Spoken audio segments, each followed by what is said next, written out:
So how's things with the groom to be? Hey guys, what's going on here? River Sullivan coming at you right here, shit faced for your.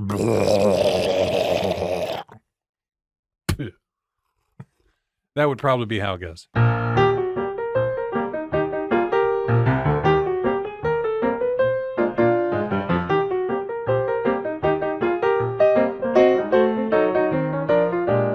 Hey guys, what's going on here? River Sullivan coming at you right here, right now. Pre-recorded yet again for your live listening pleasure. For another episode of This Evening Tonight. And with me here as always, well, he's kind of on borrowed time because he's got a Defending Your Fucking Freedoms appointment lined up with overseas. You know him, you love him, the silver fox of sultry sippings of coffee and vigorous vapings of vape. Scott. What I do? See, my baby has made it up to the diving board. Yeah, your baby was showing its ass to me down there under the monitors for a long time, and I got tired of looking at it. We're, of course, referring to the king cake, the Louisiana king cake, that Scott had found the child in his cake that was supposed to have good luck for so far all year. So that's the first 4 months, going on 5 months now, 2021 going for you. I mean, I'm above dirt, so pretty good, good. Yeah, I like it. Car ran good. Car ran real good. So this week we're going to see what we're going to do a little bit about. We're just going to hit a bunch of different subjects, just kind of see what feels right. But to get things started off right, the way we like to always do things, we're going to talk about this week's coffee. And this week's coffee, guys, is Better Life Coffee. That is a good Christ. This is it's a Christian. It's a Christian coffee. Says helping kids one cup at a time. It's the Lord's coffee. And let's see about Better Life Coffee. Better Life Coffee. Oh, God damn it! Here we go. And as the bag reads about Better Life Coffee. Better Life Coffee started out as a desire to help Nicaraguan farmers and provide financial aid to orphans and disadvantaged kids. Our goal is to give others a better life and a greater opportunity to succeed. As we grew, our ministry expanded to support Bible translation for the Mayagna people and provide materials for Christian Day School in Ciudad Dario, Nicaragua. Our motto is simple, helping kids one cup at a time, and it's easy for you to get involved. You can partner with us by drinking the amazing coffee and at the same time know that 100% of all the profits go towards helping kids. Peace out, love, Joe and Heather. Now, don't get me wrong, this bag was $13.50. I picked it up in Pennsylvania, Amish country. All right. But it's a whole pound. It's a big bag. It's a big bag. And big enough, too. Look at the size of the beans in there. Huge bean. Yeah, they're pretty big. Yeah. Greatness. That is their dark roast that we are drinking today, so I figured you'd like something more along that. So it is. It's bold and beautiful. Have you sipped it yet? Yes. All right. I'm a fan. But I'm going to be honest, like this is like my bias was kicking in. Yeah. Like I was already when you said what's the name of it again? Better Life Coffee. I was already thinking that it was going to be like some organic, like save the earth stuff. Not that there's anything wrong with that, but I was just like, oh, here we go. Then when I found out it was about saving Nicaraguan children, your tune changed a little bit. Yeah, because you can't hate it. You're just like, oh, fuck the kids out. Yeah. Right. No, actually, I'm not a big fan of dark roast, as you know. And this is actually surprisingly smooth. Like, yeah, it's not bad. Heavy bitter in the end, but still surprisingly smooth. They actually make some good coffee down there. Well, they do. A lot of our coffees here as of late, I believe the Rise Up breakfast blend that we had, that was a Nicaraguan blend. Then not the second hemispheres, but the first one. Because the second one we had was the Chiapas, and then the other one, that was Rwandan and Nicaraguan. Let me see that bag, if you don't mind here. It's a good-looking bag. But as always, guys, we will leave links in the descriptions below for the coffee there if you're interested to check them on out. Highly recommend. For me, that's a good day drinking coffee. That's a good wake up early in the morning. Like I'll tell you what, I might have to save me a little bit of that here for my beach trip coming up. When's your beach trip? Oh, gonna be leaving here. Got the first week of June, so got a month to go. Now, by the time this comes out, it'll be just a few weeks away. I am ready for that, but yeah, that'll be. We're gonna be heading out on our own. We're not gonna be traveling the convoy like we did last year, because we followed my dad, and my dad was good for merging across 17 lanes of traffic into the exit ramp, roughly 10 feet before you hit the ramp. So I did not know that we could almost be T-boned on the interstate in the same lane of travel until last year's inaugural trip.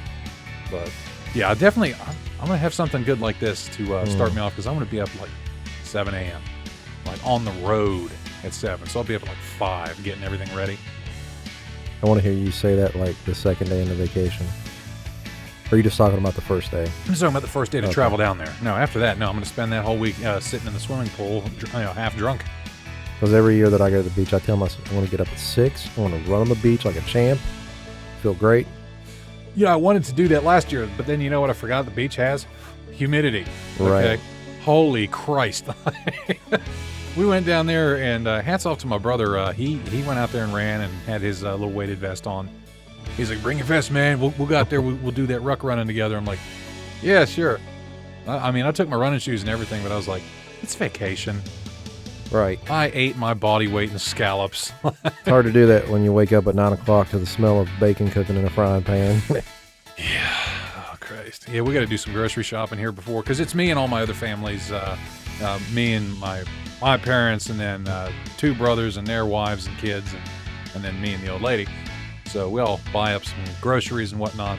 We need to send out the list as to what it is that we're going to do, because last year we did that, and so we didn't have too much of one thing and not enough of the other. You need to go down to Country Club Bakery first thing in the morning. Get you a whole dozen of pepperoni rolls fresh out the oven.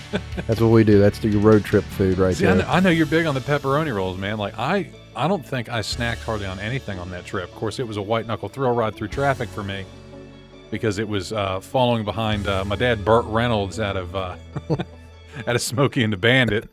Like Eastbound and Down was blasting through the speakers. It was wonderful.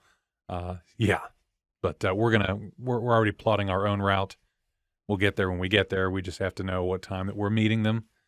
And if we get there early, we'll be like, oh no, I guess we'll just go somewhere and eat. You know, oh no, I guess we'll just hang out on the beach. Oh shucks. Oh phooey. But speaking of vacations, I got mine coming up week after next. I'm going the opposite direction though. You going Seneca Rocks. Okay. Yeah, I'm looking forward to that. Get a nice cabin. You do the cabin thing a lot. Well, the kids like it. Yeah. I mean, old lady, she'll be taking them to the beach later on in the year. That won't involve me, but you know, it was kind of like a last minute. It wasn't a real last minute, but we planned it like 6 months ago. I still want to do like the wintertime cabin thing, and I think that That'd something be cool. like that is going to happen.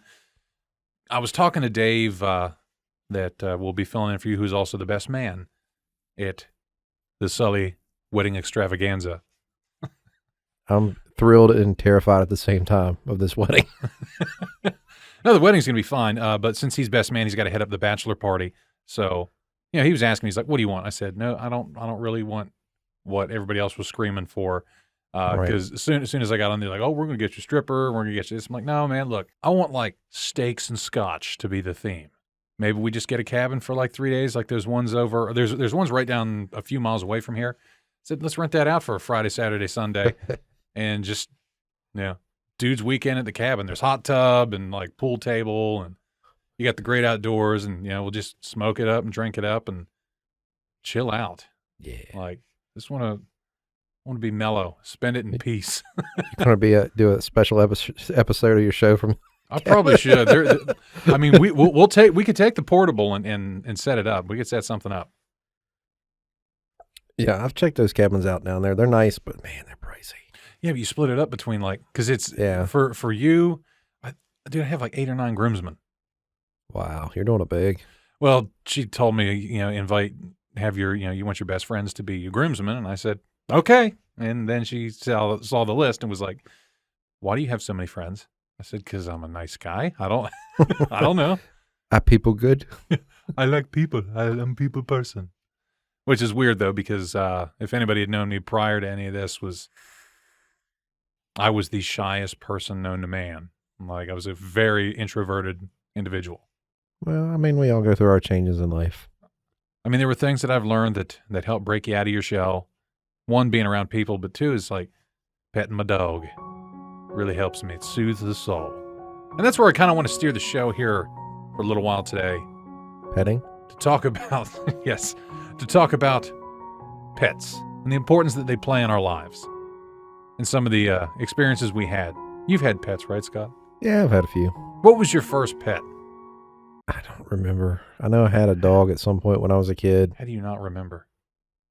Because, like, I mean, if, you know. You just go through them, huh? No, well, like, I remember my parents getting me a dog, like, when I was, and I barely remember this, like, 3 years old.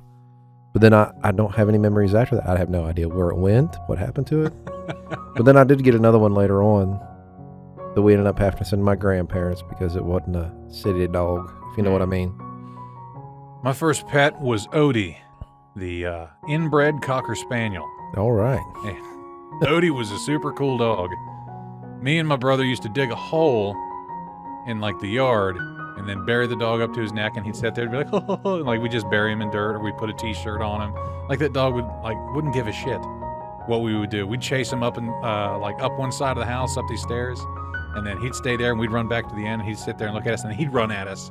And we'd be like, ah, screaming as he's running at us, and then he'd stop, and then he'd just run back, or we'd chase him back.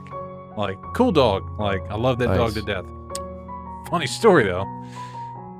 Odie apparently got hit by a car and killed. I guess when me and my brother were at school. Parents found out about it, and instead of telling these children that their puppy has died, they told us that he ran away to join the circus or something like that, and then, like, once a month we would get a letter from Odie. And you bought it? Yeah, we were like 5. We'd get a letter. I can still remember it, too. It was like, we'd get a letter from Odie, but it was always in my mom's handwriting. But you don't know that at the time. It doesn't click. And it's like, oh, the circus is wonderful. We're like, man, Odie, I really wish you'd come back to visit. And this went on, I want to say, almost 2 years. And we were sitting down for dinner one night in the dining room. And my parents looked at each other. I guess they gave the nod, and, like, my dad just kind of gave the nod, and he said, "Boys, I got something to tell you." And my mom apparently she just immediately like just starts weeping and sobbing. We're like, what's going on? And they're like, Odie's dead. He got hit by a car. I'm real sorry. And we just me and my brother looked at each other and went, well, he's in heaven, I guess, huh? We just watched All Dogs Go to Heaven with Burt Reynolds, so. And then we just went right back to eating. Nice. And I guess my mom was mortified that we didn't have that reaction that she thought we were going to have. Like, we were going to be crying and bawling. No, we're just like, that's cool. All dogs go to heaven. Thanks, Burt Reynolds. It'd been 2 years. Yeah, it'd been a while. She was like, son of a bitch. She was pissed. I kind of pissed that they held on to that for so long. And she's like, would they have reacted that way initially? Like, I don't know, but that's how we reacted 2 years after the fact. Nice. I think my first pet that I remember was I did have a cat called Miss Piggy. But there was nothing spectacular about her. Like, she was a cat. She let me pet her. It's cool. We need to get Brad back on here, too, so we can talk about his cat, Princess Pumpkin Wiener. What? That's the cat's name. It's a real thing. Did he name it? I think his daughter named it. And, yeah, he's just like, there's Princess Pumpkin Wiener. Like, ask him when you'll see him again here in a little bit, but next time you guys see each other, definitely ask me, like, who's Princess Pumpkin Wiener? And that's nice. Their cat. I did have a horse in my teenage years. I don't know if you'd call that a pet. I mean, it kind of is. Did you ride it? Sometimes. He became very stubborn. Like, he was a cool horse at first, but a lot of horses, if you don't ride them, they get kind of used to doing nothing. So they get kind of spoiled. So, like, when I did ride him, like, he would take me under trees. Just trying to knock you off of there. Yeah, or he just refused to go anywhere. Just thought you were like a fly on his back. Yeah, he was a cool horse, though. Nay, get off here, little guy. Now, the one that we had after Odie was, we had some orange tabby cat. His name was Benji. And Benji is like the, I wouldn't say, he's where the bar was set for a good pet, I guess, in my family. And, because the old lady, she's like, she would tell me, she goes, if I got to hear about fucking Benji one more goddamn time. It's like, because my parents, they've always had cats now ever since Odie. They never got another dog after that, so they always just get a cat. Just keep the mice away. And, like, my dad is like, it's weird because he was like this old school coal miner who loves his cat. Like, you think, nothing wrong with that. You think country woods coal miners, he was like, he got a dog in a truck. And he's like, nah, he got a Kia and a cat. And I'm like, hell yeah, daddy. Nice. I mean, I had a Chihuahua for a while. Oh, I thought Christ, that was pretty cool. Sorry to hear that. My mother has it now. It's still alive? Yeah. How old is it? 13, I think. But little dogs live for a long time. Yeah, I mean, a dog year is like 4 to every 1 year, right? Something like that. 3 or 4. I think. And a dog year 7 to every 1 year. So that's pretty fucking old though for a dog. Cat years are like 4 to every year. Because like we have our cat, he's 10, so he's like a 40-year-old man. You know, he's your spirit animal. I just realized, just a 40-year-old, just silver fox cat, just wants to be left alone. Just wants to just leave me in peace. Let me sit here and mainline this catnip. Feed me. Yeah, go away. He's getting lean. Really? Like he's muscular now, but he's got flabby, loose skin. He had to get muscular because of the Roddy. Because that Rottweiler we're watching, Pepper, right now, she's keeping this cat on his toes because she wants to like lick the inside of this cat's mouth off. Like this dog loves to lick everything. Cat ain't about it. So he's learned to go vertical. He's on the dressers and everything else. And holy shit. Like I looked and I was like, God damn, man, you look a little thin. And then you like kind of grabbed me like, oh, you're thick, boy. All right, damn, that's a thick ass boy. Like he's muscular. I'm like, nice. Cool, but very he's got the loose skin going. Looks like he had that bariatric surgery or whatever. He's slim and trim underneath, but he's just got a lot of loose skin going on right now. Good for him. Now I'm definitely learning though the difference between dogs though, because this Roddy we're watching, cool girl, but my God, I wanted to like just chuck her out the door the other night. I don't trust that dog. I'm telling you. Yeah, she barks at you. Yeah, I don't know what her deal is. Like, I remember petting her that last time I was here. And as I was petting her, like, I just saw something in her eyes change. Yeah. She gave you those, you smell what the she rock barked is at cooking. me, and I'm like, oh, all right. Yeah, what was it? The other night, she had some issues with her tummy. And I was sitting there, and I went out to the garage. I was watching TV, and I was like, oh, I'm gonna have a mixed drink. I'm going to go out to the garage, get me a Coke Zero so I can mix me up something. Come back in. As soon as I sit down, she looks at me. She's on the couch. Barfs like a whole wad of food. Ugh. And then stands up, squats, drops a turd in between the cushion and the arm of the couch. And I'm like, no! Like I'm losing my shit. Like, Papa! And then luckily it was a solid turd. So I had to scoop up the vomit. Throw it away, pull the cushion out, hit it with the foam, pet stuff. Yeah. Let that soak. Scoop up the turd, roll it up like a damn Subway sandwich, throw it in the trash, get that cleaned up. And just as I finished dabbing off the couch and getting everything dried off, and I put the cushion back, she's in her little bed that we made out of excess blankets, and she got a big bamboo pillow, like very plush. She was laying there. Pops up real quick, looks at me, makes dead-ass eye contact, squats again, and then rockets out of her ass what I can only equivocate to a gallon of melted Frosty at such a velocity, though, that it filled up the area where she was shitting in the quilt and then began rocketing out the sides because it was literally splashing off of her. It went up the side of the ottoman that we had, like exploded onto the floor. Thank God for laminate. I don't know how she didn't really touch the living room rug, which was one of those giant area rugs. Didn't touch a fiber. And then she just walked. She got down and walked away. Looked at me. She started squatting again. I was able to grab a hold of her, and we went outside. Then she went outside and then farted for 45 seconds straight. And I'm like, what the fuck just happened? So I come inside, and then you can see in the pile, she had like 6 squeakers out of toys in that pile that came out of her, like a piece of rope. And I'm pretty sure we found because he or she ate some of my old lady's underwear. Nice. So I found cloth in there. I'm like, oh my God.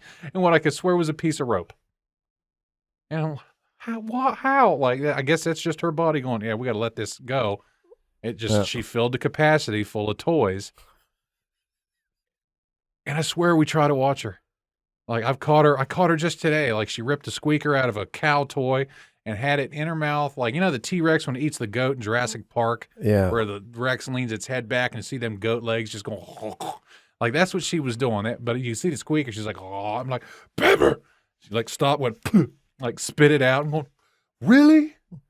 Do you have it out for the rug? We got one rug left. Is this what you want, Pepper? Is this what you want? Like, oh, man. Other than that, she's a cool dog. Other than just eating everything that she can destroy. Yeah. And see, people used to make fun of my Chihuahua, but that's one thing that it was really good at. She'll eat the tissues. She'll eat used toilet paper. She will eat used toilet paper. But like the only thing he would really eat is like he always ate my wife's shoes, not mine, but my wife. So I didn't care. God.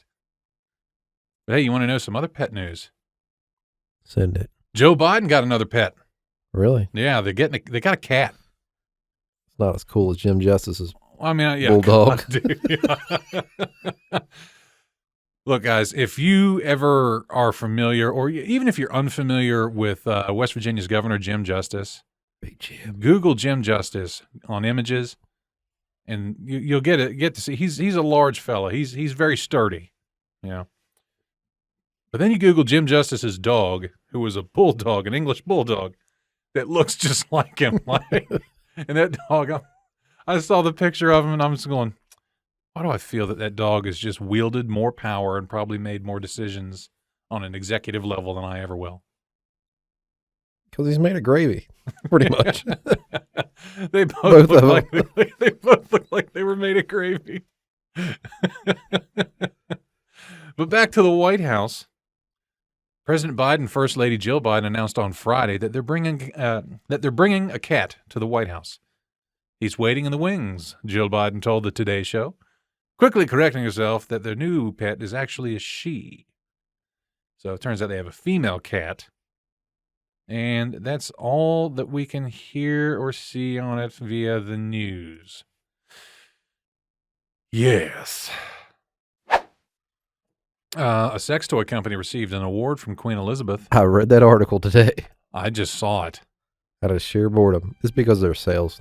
Not that the Queen's into that kind of stuff that I know of.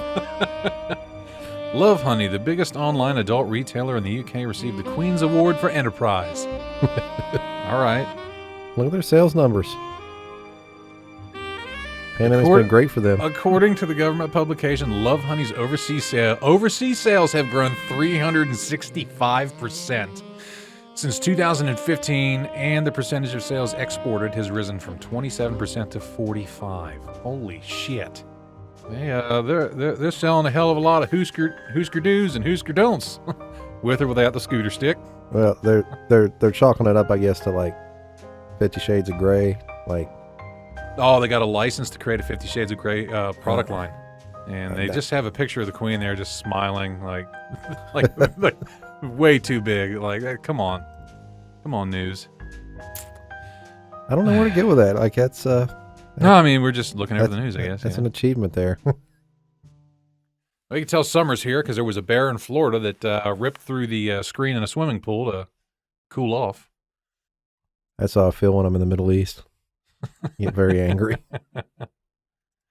And speaking of hot, let's talk about this week's cooling product from Duke Cannon Country. And this week's product is Dry Ice Body Spray Powder. Ooh, that sounds amazing. With menthol to cool and activated charcoal to deodorize. It's part of their trench warfare line. And he writes, "Put the heat on hold. Hard-working men know how things can get a bit swampy down in the trenches. That's why Duke Cannon's dry ice powder is designed to keep you cool and dry where it counts. This product is built for 12-hour workdays, not 45-minute tennis lessons. So it's a spray-on talc. Comes in those little locking spritzers. Give her a little shake. Man, it's so cold. And you just give that a little. Oh yeah. Oh, that's nice. Did a little spritz on my arm there. Ooh, yeah. I like this. Mm-hmm. Doesn't leave you feeling sticky afterwards. It's just a good talc. That was already in my travel bag for the beach because I know it's going to be necessary. Did you order this online or get it somewhere? Ordered that one online. Target. Yeah, but they don't always have everything though. They'll have the soaps, but not always. You just go online, like not from the store. You know how I feel about the interwebs. Try to spend as little money as possible. True. On the net. Yeah, I had to put the brakes on some spending here myself, but yes, we will include a link in the description below for 10% off your orders of all products if you go straight on up to dukecannon.com. Smells delightful. It does. Like it's not like the wipes. Doesn't have that sweet mint. Like this doesn't have that sticky feel. But yeah, internet spending. I'd gone a little ape shit because as we heard from the last episode from our eulogy that I delivered on Pat, I still haven't named the truck, but I went ape shit. Johnny.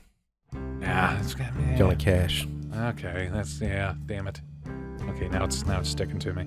I'm Johnny Cash. The truck. I mean, I had to do my standards, had to get the bug deflector, had to get the rain guards, and I was like, okay. All the necessities. All the necessities. Then I had to get the the WeatherTech style liners. Didn't get the actual WeatherTechs because they wanted way too much. I believe we talked about that last time, but did get my truck box today. Little 12-inch wide little Craftsman toolbox. Picked her up from Lowe's. And just enough so I can haul like my other job work gear in there. That way I can keep the back seats free. But I wanted it blacked out, which they didn't have any of those in the store. But I bought it anyway. It was like the bright chromy aluminum. So brought it home, cleaned it off a little bit, and then hit it with Rust-Oleum's rubberized truck bed liner. Okay. 2 coats. See where you're going here. I'm hoping it cured pretty good because it's in the truck now and it's raining. I didn't see any streaks, so I think you're good. Yeah, like, I mean, it's built for wheel wells and stuff like that, so I'm guessing it has like a pretty quick cure time on it from what I could read on it. Black Pearl. That was the OG one, like my old 2000 or my old 1994 F-150 I had. Like, she was named the Black Pearl because it had painted the body gunmetal gray with Rust-Oleum hammer paint, and then stained the wood bed. It was like a flat bed, semi-flat wood bed that I put on there, and stained it ebony black with some polyurethane clear coat. All right. Had that Jolly Roger flag coming off the back of it. Had a 2x4 with a roof brace on there acting as a flagpole. It was real nice.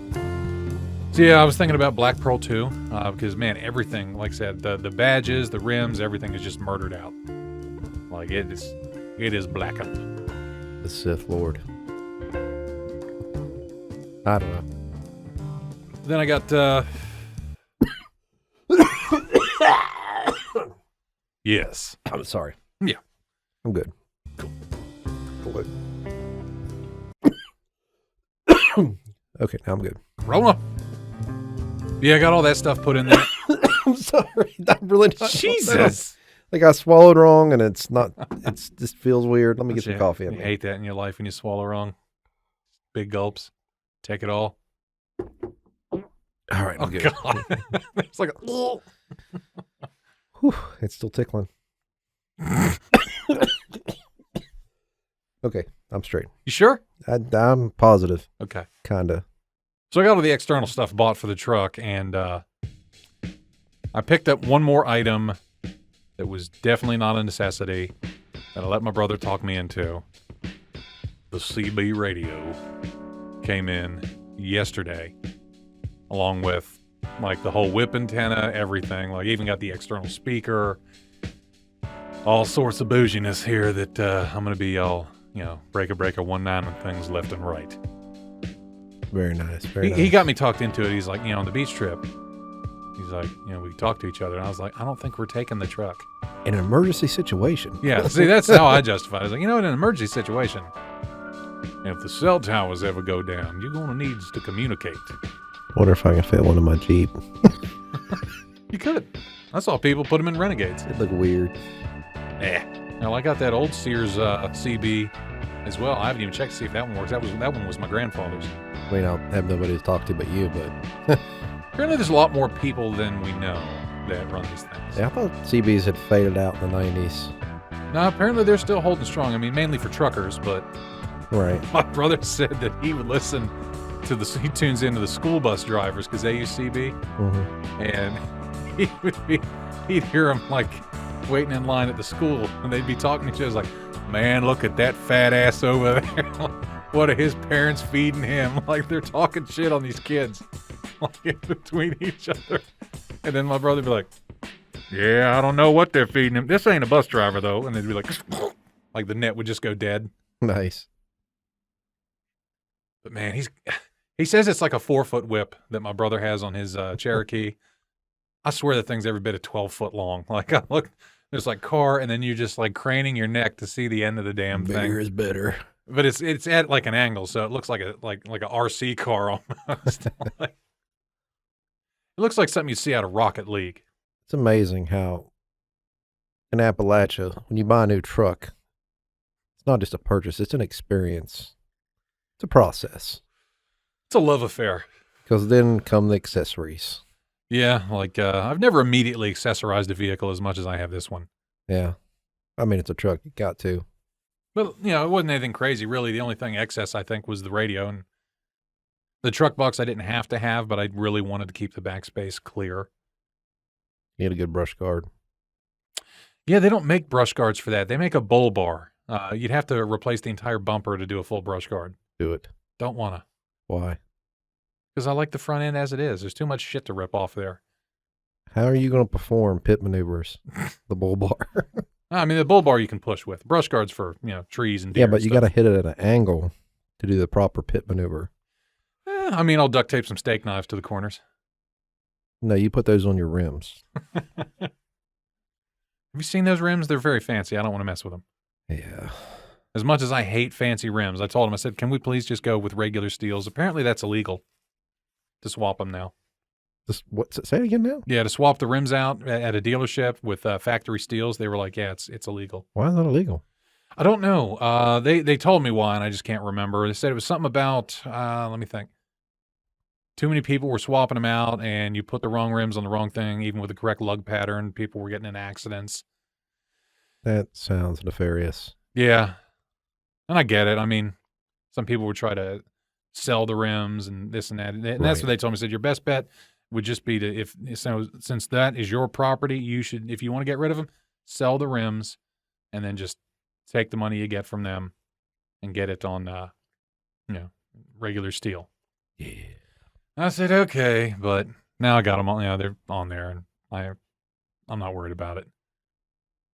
Because then I got to look at tires and I don't want to transfer over the current tires onto new rims because they're just like the factory tires that came on it. They're good summer tires, and that's about it. They probably might last me until winter, but I know I'll have to get new tires probably before that. I don't know. Are they all-terrain tires? No, God, no. They're highway terrain.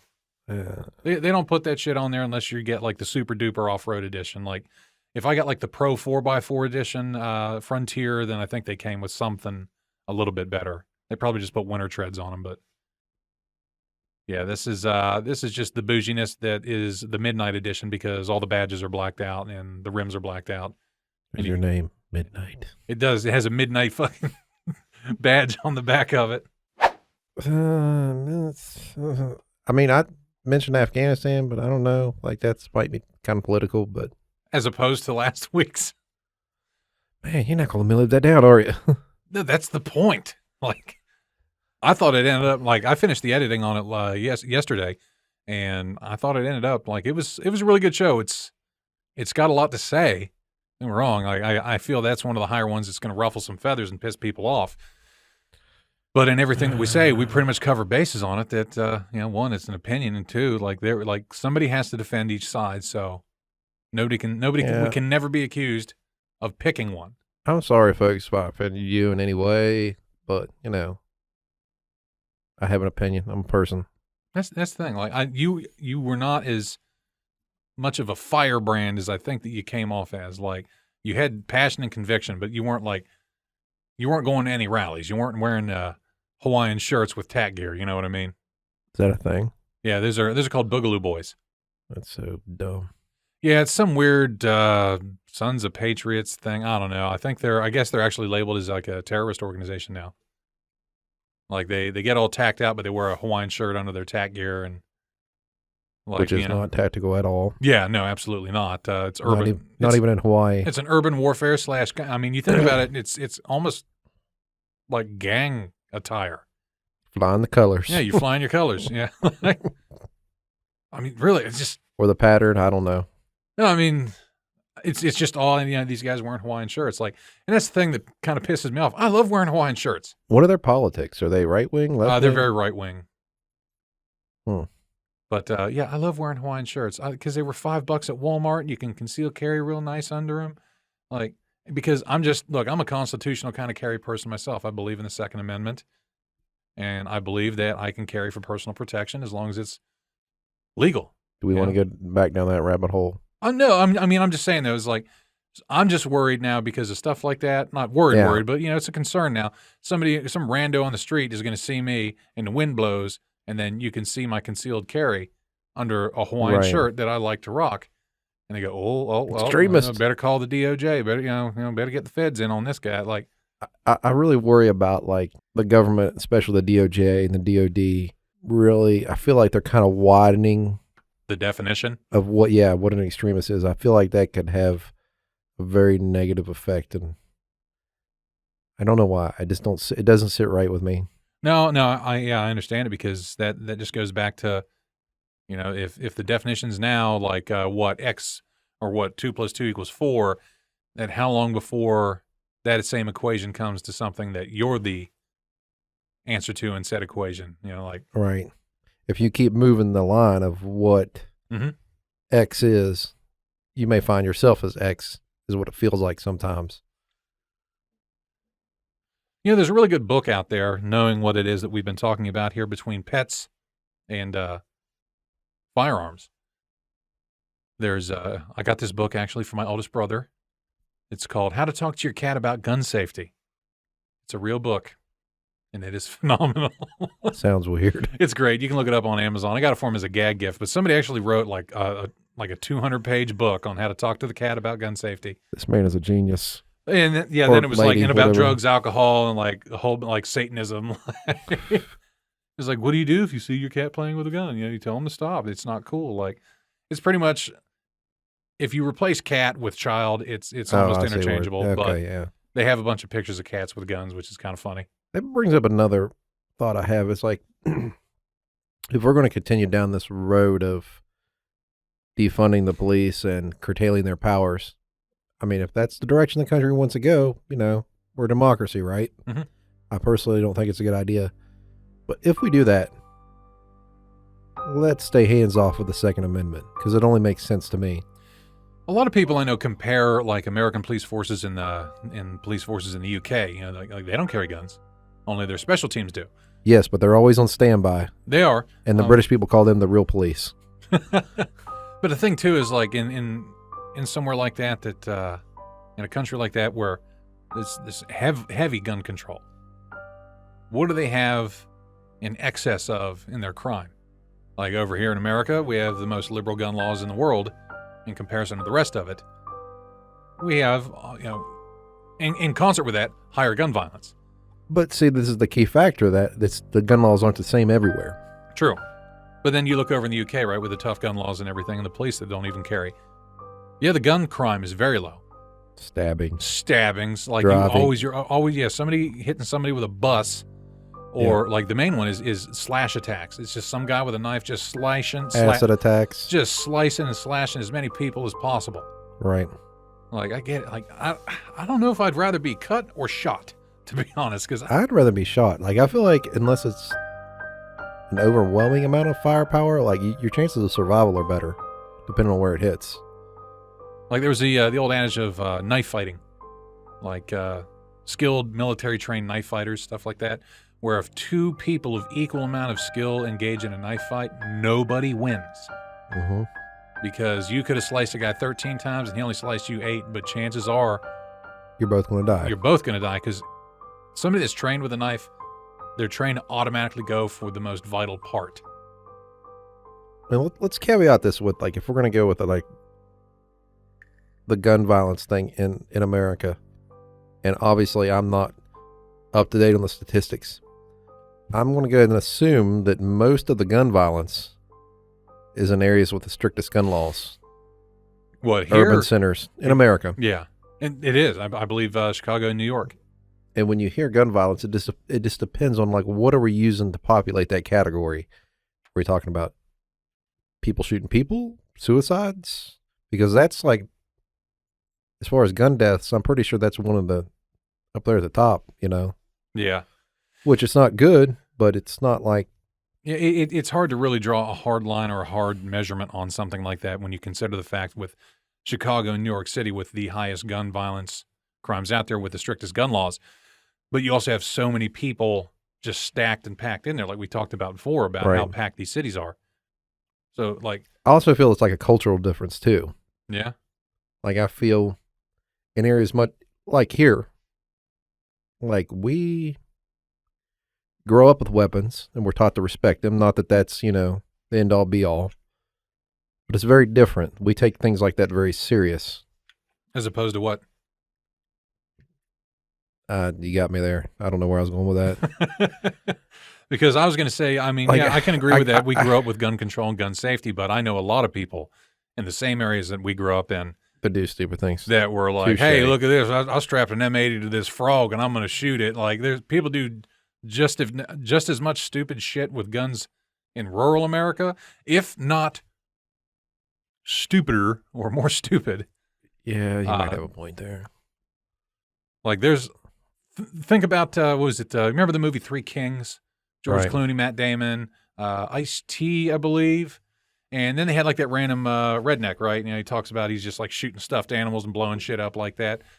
Other dudes want to talk about growing up in gangs or whatever. Like, I mean, if we want to talk about a purpose, somebody that's in a gang wants to say they have that purpose, whatever it is. That's their, not their religion, but that's like the way of life, right? If somebody's a gang member, they're associated with guns and gangs and the gang activities.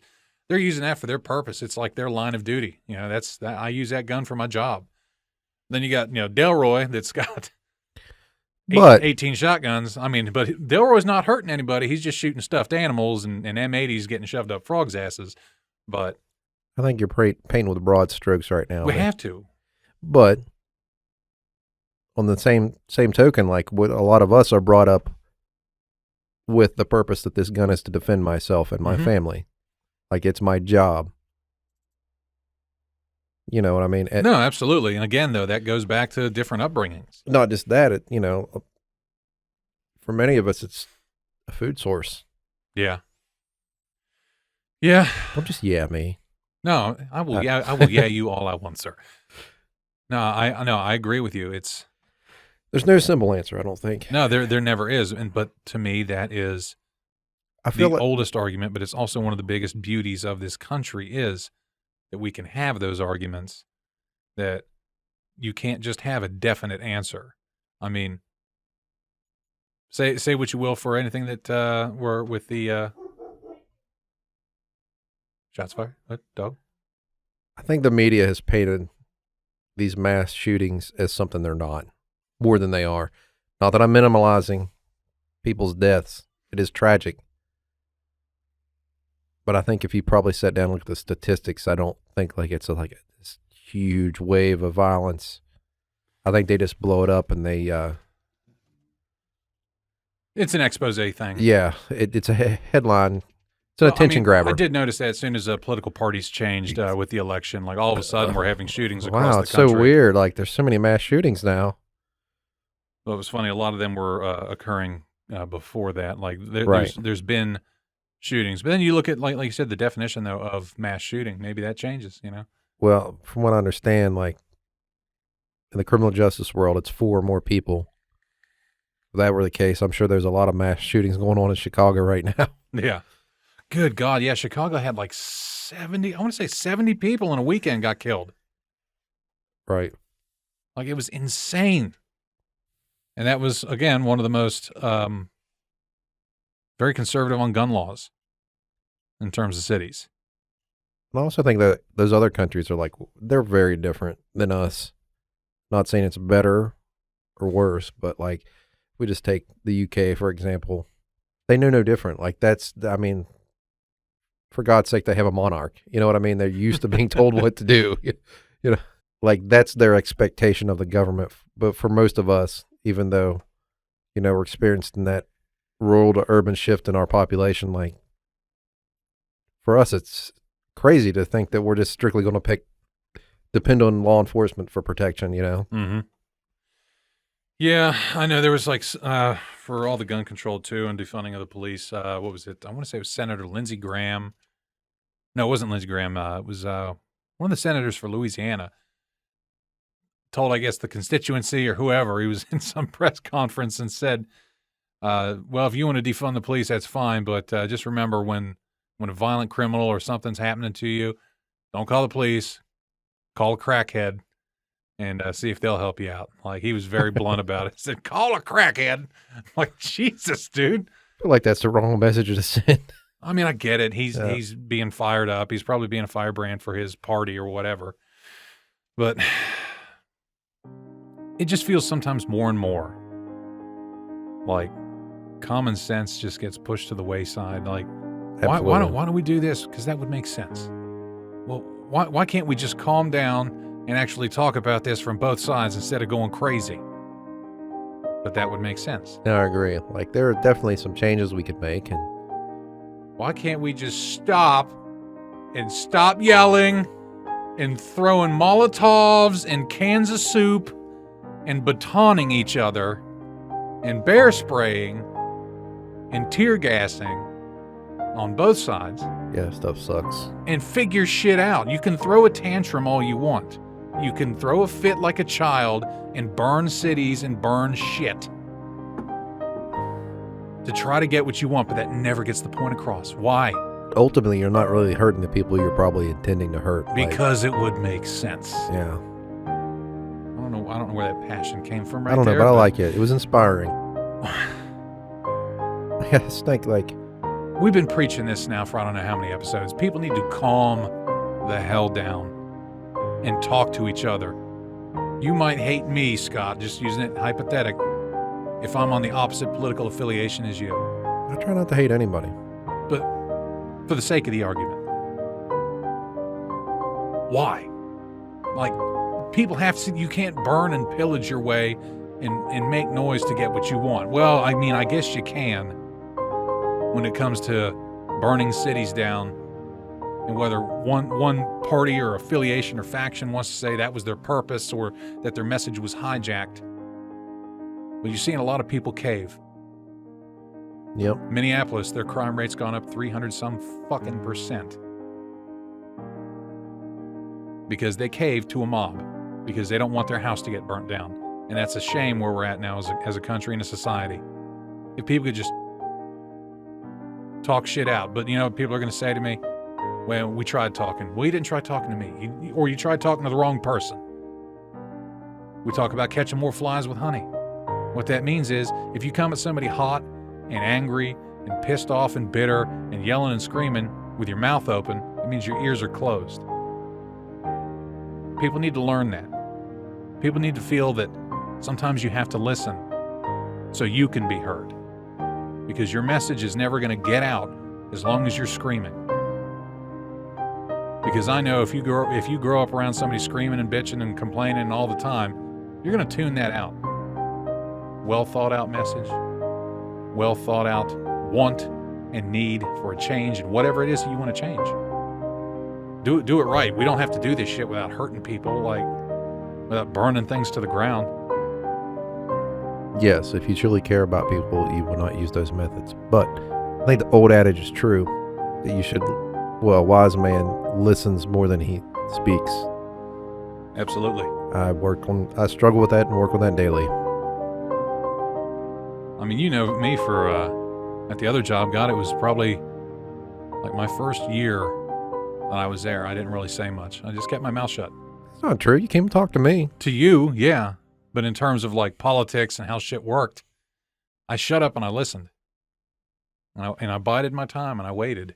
I know this is steering us in the wrong direction, but I want to know, I want to revisit that moment. Like, share with us, like, the impressions the first time we met. Like, I thought you were a dick because you were just quiet and flatline and just dry as hell. I was like, "Hey, Scott, I'm River," and you're just like, "Hey," like, "This is how it's gonna be." Okay, all right. Just I'm gonna get to learn this guy. I'm gonna crack this nut, and here we are. That was a glorious night. It was. Vicks Vapor Rub. You want some? It stinks in here. Nah, I'm good. I don't know who this Scott guy is, but man, he's weird. Apparently the scent of poo doesn't affect him.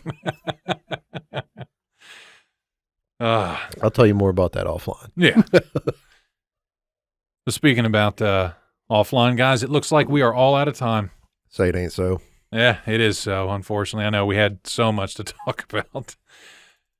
But yeah, guys, don't forget all the other different ways that it is you can listen. Check it all out in the descriptions below. Pretty much wherever it is you can find a podcast, because guess what? I've been finding this show on more pages than I even knew that we added to. We're on like 3 other podcast hosting sites. Nice. That I didn't even know existed.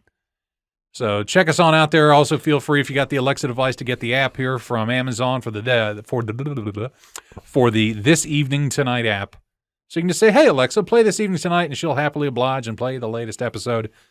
Don't forget to check out the merchandising store. That's shop.spreadshirt.com/TET show. And also feel free to check out the Facebook link. That way you can get yourself a free 10% off coupon.